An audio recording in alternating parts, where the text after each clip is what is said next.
नमस्कार मित्रों, मैं आचार्य शंकर ठाकुर आप सबको अपने YouTube चैनल पर आत्मा की सूक्ष्म गहराई से मित्रों स्वागत करते हैं।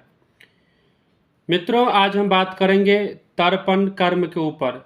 तर्पण जो पितृ यज्ञ के नाम से भी जाना जाता है, जो अपने पितर के निमित्त, जो हमारे पितृदेव गुजर चुके हैं, हमारे पूर्वज गुजर चुके हैं, उनके नाम से जो कर्म किया जाता है उसको तर्पण कहते हैं। और जिस प्रकार का यज्ञ किया जाता है मित्रों, उसको पितृ यज्ञ भी कहते हैं। यह कार्य करना हम सभी सनातनियों के लिए परम आवश्यक है और करना भी चाहिए। क्यों करें? क्योंकि हमारे पूर्वज ने हमारे लिए, हमारे निमित्त जो कार्य किया, उस कार्य के प्रतिफल के रूप में हमको करना चाहिए। हमको उनके तिथि पर उनको याद करना चाहिए और याद करके मित्रों विधि विधान से तर्पण कर्म अवश्य करना चाहिए। क्योंकि यदि आपका कोई भला कर सकता है तो आपके पितृदेव ही है। मित्रों, यदि घर में पितृदोष लगा हो तो किसी प्रकार के शुभ कार्य घर में नहीं होते हैं। घर में पैसा आता है लेकिन पता नहीं कहाँ खर्च हो जाता है। बहुत से लोगों से आपने ये सुना होगा, या किसी के घर में विवाह योग्य कन्या है, लड़का है, लेकिन विवाह नहीं हो पा रहा है। ये सब पितृदोष के कारण ही होता है मित्रों। तो पितृदोष से निवृत्ति पाने के लिए, पितृदोष से निकलने के लिए आपको तर्पण कर्म करना चाहिए। पितृ यज्ञ कर्म हम सबको करना चाहिए। अपने पितर के निमित्त जलांजलि देना चाहिए मित्रों। कभी किसी ने कहा था कि यह हिंदू बड़ा ही धर्मात्मा है, जो अपने मरे हुए पिता को भी जल देता है। बाकी किसी धर्म में ऐसा बात नहीं लिखी गई है, इसलिए हमारा धर्म सर्वधर्मोपरि है। सबसे ऊपर हमारा धर्म है मित्रों। अब बात करते हैं कैसे करना चाहिए। देखिए, सबसे पहले आपके पास जो है एक आपके जितने भी पितर हैं, जितने भी पूर्वज हैं, नाना के तरफ से, आपके तरफ से, पिताजी के तरफ से, सभी का नाम नोट कर लीजिए। और नोट करने के बाद क्या क्या काम करना है आपको, वो मैं आपको सुना रहा हूँ। एक एक पितर को तिल मिश्रित जल की 3-3 अंजलियां प्रदान करें। इस प्रकार तर्पण करने से जन्म से आरंभ कर तर्पण के दिन तक किए पाप उसी समय नष्ट हो जाता। एकैकस्य तिलेर्मिश्रान् स्त्रीणं दद्या जलांजलिं यावजीव कृतं पापम तत्क्षणादेव नश्यति। भगवान कहते हैं कि जो जन्म से समय से लेकर अब तक आपने पाप किया, वो सभी पाप तुरंत नष्ट हो जाता है यदि आप तर्पण करते हैं तो। तर्पण न करने से भी पाप लगता है। ब्रह्मादिदेव एवं पितृगण तर्पण न करने वाले मानव के शरीर का रक्तपान करते हैं, अर्थात तर्पण न करने से पाप से शरीर का रक्त शोषण होता है। अतर्पिता शरीरा द्रुधिरम पिबंती है। इससे यह सिद्ध होता है कि गृहस्थ मानव को प्रतिदिन तर्पण अवश्य करना चाहिए। अब बात करते हैं तर्पण योग्य पात्र क्या है। आपके पास कौन कौन सी वस्तु होनी चाहिए जिससे आप तर्पण कर सकते हैं। मित्रों, यदि आप बहुत ज़्यादा धनाढ्य हैं, आपके पास भगवान ने बहुत ज़्यादा धन दे रखा है, तो आप सोना, चांदी, तांबा आदि से निर्मित वस्तु का प्रयोग कर सकते हैं। अगर नहीं है तो आपके पास जो उपलब्ध है उसी में आप तर्पण कीजिए। मिट्टी तथा लोहे का पात्र सर्वथा वर्जित है। आपके पास इस दोनों के अलावा जो भी स्टील का हो, कांसा का हो, ये सब में आप कर सकते हैं।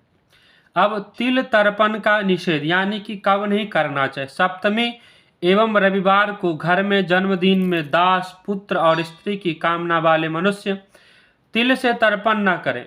नंदा, यानी वो तिथि जो नंदा नाम से जानी जाती, प्रतिपदा, षष्ठी, एकादशी तथा शुक्रवार, कृतिका, मघा एवं भरणी नक्षत्र, रविवार तथा गच्छाया योग में तिल मिले जल से कदापि तर्पण न करें।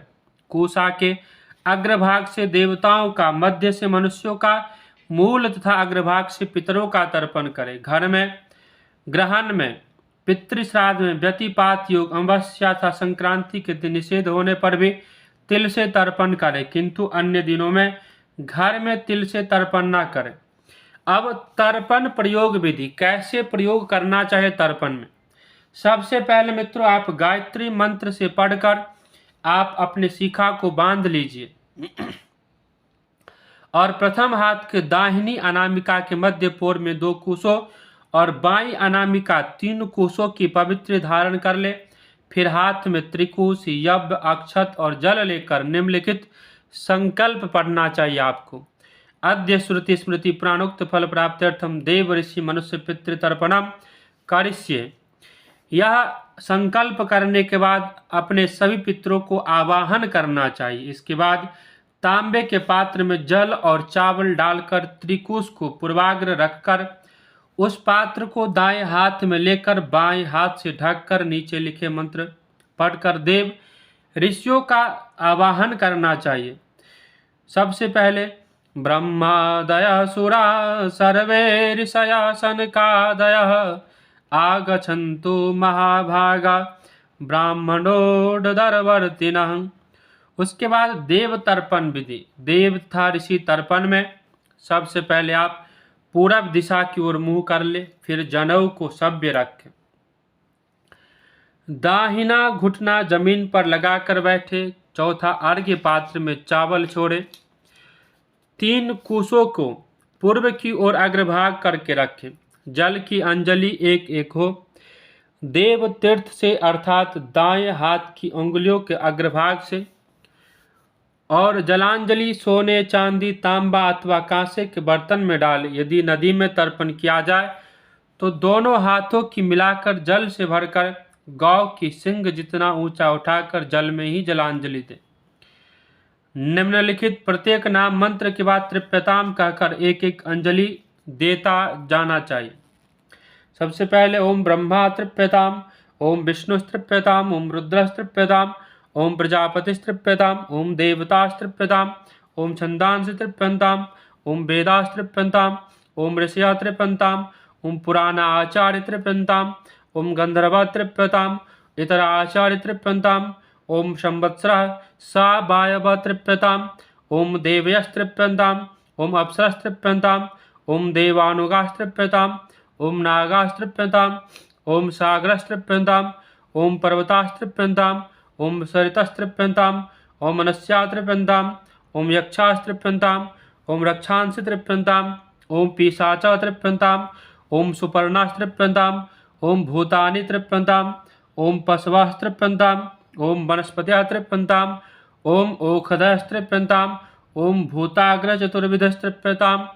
इसके बाद आता है ऋषि तर्पण। इस प्रकार निम्नलिखित मंत्र वाक्यों से मरीचि आदि ऋषियों को भी 1-1 जलांजलि देना चाहिए। ओम मरीचि तृप्यताम, ओम अत्रि तृप्यताम, ओम अंगिराज तृप्यताम, ओम पुलस्त्य तृप्यताम, पुलहस्त तृप्यताम, क्रतुस् तृप्यताम, ओम वसिष्ठ तृप्यताम, ओम प्रचेतास् तृप्यताम, ओम भृगुस् तृप्यताम, ओम नारदस् तृप्यताम। इसके बाद दिव्य मनुष्य तर्पण करना चाहिए। दिव्य मनुष्य तर्पण में उत्तर दिशा की ओर आप अपना मुंह कर लीजिए।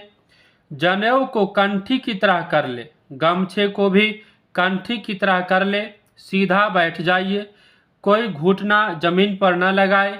अर्घ्य पात्र में जौ छोड़े, तीनों कुशों को उत्तराग्र रखे और प्रजापति यानी कि काया तीर्थ से अर्थात कुशों को दाहिने हाथ की कनिष्ठिका के मूल भाग में रखकर यहीं से जल दे और 2-2 अंजलियां जल देना चाहिए। अंजलि दान के मंत्र है ओम सनक तृप्यताम, ओम सनंदन तृप्यताम, ओम सनातन तृप्यताम, ओम कपिलस् तृप्यताम, ओम आसुरी तृप्यताम, ओम बोढ़स् तृप्यताम, ओम पंचशिखरस् तृप्यताम। इसके बाद दिव्य पितृतर्पण। पितृतर्पण में दक्षिण दिशा की ओर मुंह करें। अब सभ्य हो जाए अर्थात जनेऊ को दाहिने कंधे पर रखकर बाएं हाथ के नीचे ले जाएं। गमछे को भी दाहिने कंधे पर रख बायां घुटना जमीन पर लगाकर बैठे। अर्घ्य पात्र में कृष्ण तिल छोड़े। कुशों को बीच से मोड़कर उनकी जड़ और अग्रभाग को दाहिने हाथ में तर्जनी और अंगूठे के बीच में रखे। फिर पितृतीर्थ से अर्थात अंगूठे और तर्जनी के मध्य भाग से जलांजलि दे और 3-3 जलांजलि देना चाहिए मित्रों। इसमें सबसे पहले आता है ओम कव्य बाडनस्त्रप्यताम इदम सौतिलम जलम तस्मै सुधा नमः तस्मै सुधा नमः तस्मै सुधा नमः। ओम सोमस्त्रप्यताम इदम सौतिलम जलम तस्मै सुधा नमः। ओम यमस्त्रप्यताम इदम सौतिलम जलम तस्मै सुधा नमः तस्मै सुधा नमः। ओम अर्यमा तृप्यताम इदम सौतिलम जलम तस्मै सुधा नमः तस्मै सुधा नमः तस्मै सुधा नमः। ओम अग्निष्वाता पितरस्तृप्यताम इदम सौतिलम जलम तेभ्य सुधा नमः तेभ्य सुधा नमः तेभ्य सुधा नमः। ओम सोमपः पितरस्तृप्यताम इदम सौतिलम जलम तेभ्य सुधा नमः तेभ्य सुधा नमः तेभ्य सुधा नमः। ओम बर्हिषद पितरस्तृप्यताम इदम सौतिलम जलम गंगाजलम व तेभ्य सुधा नमः तेभ्य सुधा नमः तेभ्य सुधा नमः। उसके बाद यम तर्पण करना चाहिए। इस प्रकार निम्नलिखित प्रत्येक नाम से यमराज को पृथ्वी पितृतीर्थ से दक्षिणाभिमुख 3-3 अंजलियां देनी चाहिए। उसमें सबसे पहले आता है ओम यमाय नमः, ओम धर्मराजाय नमः, ओम मृत्यवे नमः, ओम अंतकाय नमः, ओम वैवस्वताय नमः, ओम कालाय नमः, ओम सर्वभूतक्षयाय नमः, ओम औदुम्बराय नमः, ओम दधनाय नमः, ओम नीलाय नमः, ओम परमिष्ठिते नमः, ओम वृकोदराय नमः, ओम चित्राय नमः, ओम चित्रगुप्ताय नमः। इन सब को 3-3 जलांजलि देकर फिर मनुष्य पितृतर्पण करना चाहिए। पितरों को तर्पण करने के पूर्व निम्नांकित मंत्रों से हाथ जोड़कर प्रथम उनका आवाहन करना चाहिए। आयन्तु न पितरो सौम्यासोऽग्निष्वाता पथिभिर्देवयानै अस्मिन् यज्ञे स्वधया मदन्तो देब्रवन्तु तेवन्तु अस्मानः। इस प्रकार के मंत्रों का से सबसे पहले अपने पितरों का आवाहन करना चाहिए। यदि आप इस मंत्र को बोलने में सक्षम नहीं है तो आगे जो हम मंत्र बोल रहे हैं ओम आगच्छन्तु मे पितरा इमं गृह्णन्तु जलांजलिम, इस तरह नीचे लिखे मंत्रों का भी शुद्ध उच्चारण संभव न हो तो मंत्रों को छोड़कर केवल अमुक गोत्र, आपका जो गोत्र है, और जैसे अपने पिता के लिए करते हैं तो अस्मत् पिता, आपके जो पिता का जो नाम है वो नाम ले लीजिए, और अमुक स्वरूपः आदि सांस्कृतिक वाक्य बोलकर तिल के साथ 3-3 जलांजलियां देना चाहिए। जैसे कि आगे बात करते हैं अमुक गोत्र, जैसे मेरा गोत्र कश्यप है या किसी का भारद्वाज है, किसी का जो भी गोत्र है, अस्मत् पिता, अगर पिताजी जीवित है तो छोड़ दे और पिताजी नहीं है तो पिताजी का नाम लेकर अमुक शर्मा, आप शर्मान लगाकर, आप शुक्ला है चाहे ठाकुर है चाहे गुप्ता है चाहे झा है ओझा है चौधरी, जो भी है शर्मा की जगह वो अब नाम में लगाइए। और वसु रूप तृप्यतामिदं तिलोदकम तस्मै सुधा नमः तस्मै सुधा नमः तस्मै सुधा नमः। इस प्रकार से 3-3 जलांजलियां देना चाहिए मित्रों। उसके बाद अमुक गोत्रा अस्मत् पितामह, फिर दादाजी के लिए अमुक शर्मा जो नाम है वो जोड़ दीजिए। रुद्र रूपस्त्रिप्यतामिदं तिलोदकम तस्मै सुधा नमः तस्मै सुधा नमः तस्मै सुधा नमः। अमुक गोत्रा, फिर उसके बाद परदादा के लिए अस्मत् पितामह प्रपितामह अमुक शर्मा जो नाम है वो लगा दीजिए। आदित्य रूपस्त्रिप्यतामिदं तिलोदकम तस्मै सुधा नमः तस्मै सुधा नमः तस्मै सुधा नमः। फिर उसके बाद अपनी माता जी के लिए अमुक गोत्रा। अब यहाँ पे ध्यान देने वाली बात यह है कि आपको जब आप पुरुष के लिए करते हैं तो गोत्र हो जाता है, और जब आप महिला के लिए करते हैं तो ये गोत्रा हो जाता है। तो अमुक गोत्रा अस्मन माता अमुकी देवी, जैसे मेरी माता जी का नाम कुमली देवी है तो कुमली देवी वसुरूपा आदित्य वसुरूपा त्रिप्यतामिदं तिलोदकम तस्यै सुधा नमः तस्यै सुधा नमः तस्यै सुधा नमः। अब जो पुरुष में था वो तस्मै सुधा नमः था, अब जो महिला में है वो तस्यै सुधा नमः। इन दो चीज़ों का आपको ध्यान रखना चाहिए। एक तो गोत्र का में पुरुष के लिए गोत्र होता है, महिला के लिए गोत्रा हो जाता है, और तस्मै के जगह महिलाओं में तस्यै लग जाता है। अमुक गोत्रास्मत् पितामही अमुकी देवी रुद्र रूपा त्रिप्यतामिदं तिलोदकम तस्यै सुधा नमः। दूसरी बार अपनी दादी के लिए, फिर परदादी के लिए अमुक गोत्रा अस्मत् प्रपितामही अमुकी देवी आदित्य रूपा त्रिप्यतामिदं तिलोदकम तस्यै सुधा नमः। यदि आपके पास सौतेली माँ थी तो उनके लिए भी आपको 3 बार जलांजलि देना चाहिए। जैसे अमुक गोत्र, जो भी गोत्र है आपका, अस्मत् पत्न माता अमुक की देवी, तृप्यतामिदं तिलोदकम तस्य सुधा नमः, तस्य सुधा नमः, तस्य सुधा नमः। इसके बाद आपको जो है इन मंत्रों का ध्यान करते हुए पितृतीर्थ से जल छोड़ते रहना चाहिए। यदि आपको वेद मंत्र ना आता हो तो वैसे आप ब्राह्मणों के द्वारा, पंडितों के द्वारा अवश्य पढ़वावे और पढ़ते हुए जल छोड़े।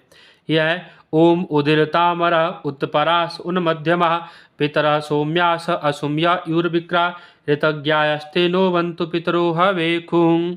ये यजुर्वेद का मंत्र है। फिर अंगिरसो न पितरो नवग्वा अथर्वाणो भिग्रवा सौम्यास तेखाम वयं सुमतो यज्ञयान भद्रे सोमनसे श्याम, यजुर्वेद का मंत्र है।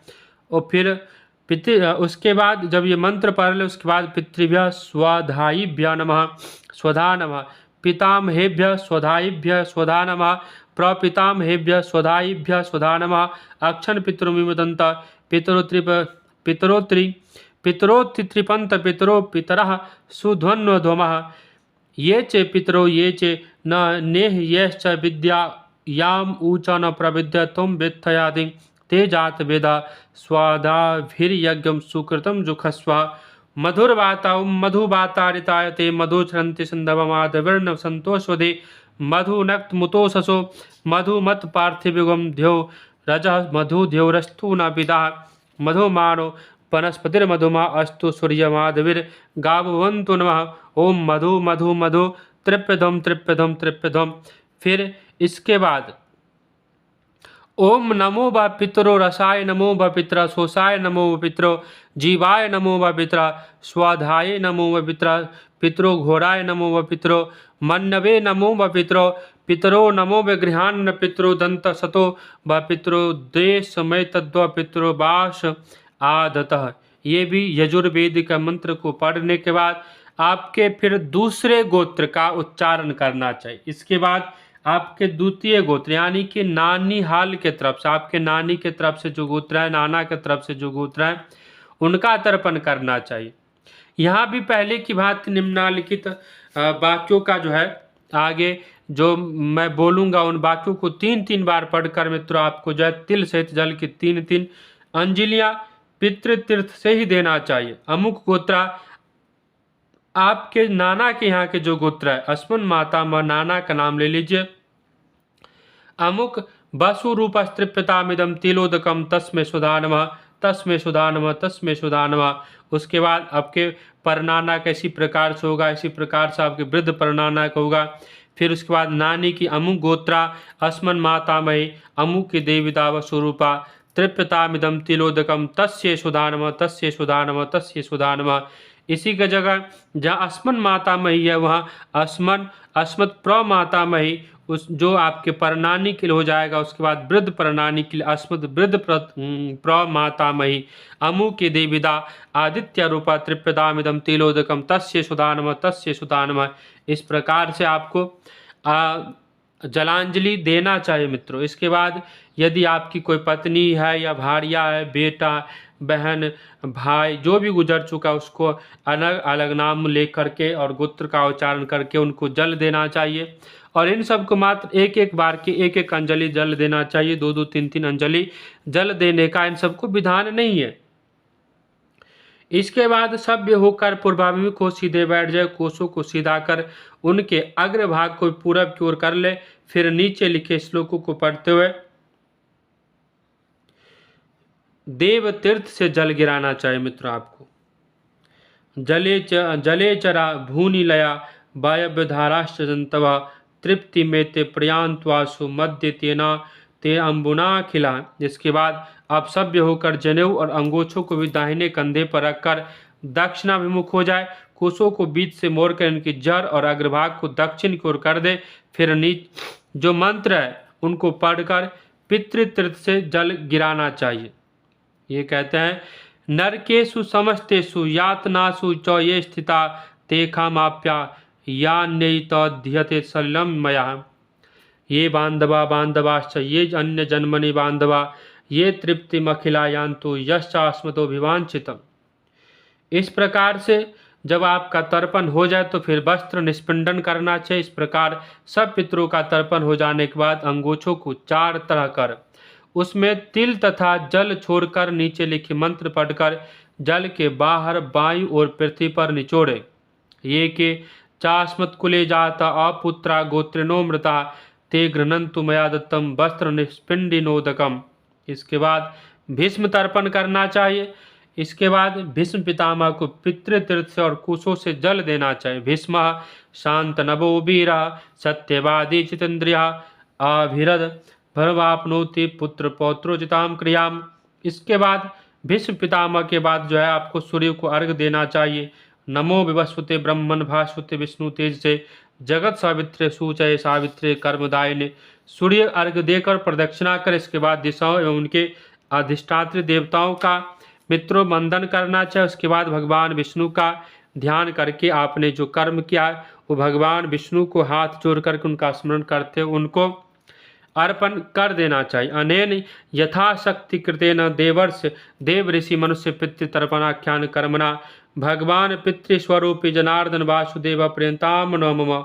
ओम तत्सद ब्रह्मणार्पणमस्तु। इस प्रकार से बोलकर अपने किए सभी कर्म को भगवान को अर्पण कर देना चाहिए। फिर भगवान विष्णु का हाथ जोड़ करके ध्यान करने के बाद अपने पितरों को उनके स्थान में लेने के लिए भगवान से प्रार्थना करने के बाद इनको विसर्जन करना चाहिए। इस प्रकार से तर्पण विधि समाप्त हुआ। मित्रों, यदि आप हमारे YouTube चैनल पर पहली बार आए हैं तो कृपया करके इस YouTube चैनल को सब्सक्राइब करें, लाइक करें तथा शेयर भी करें और अधिक से अधिक लोगों में शेयर करें। यदि यह कार्यक्रम आपको अच्छा लगता है और आपके मन में किसी प्रकार का प्रश्न है तो इस प्रश्न को कमेंट में करें ताकि अगले वीडियो में आपके प्रश्नों का हल कर सके। तब तक के लिए नमस्कार।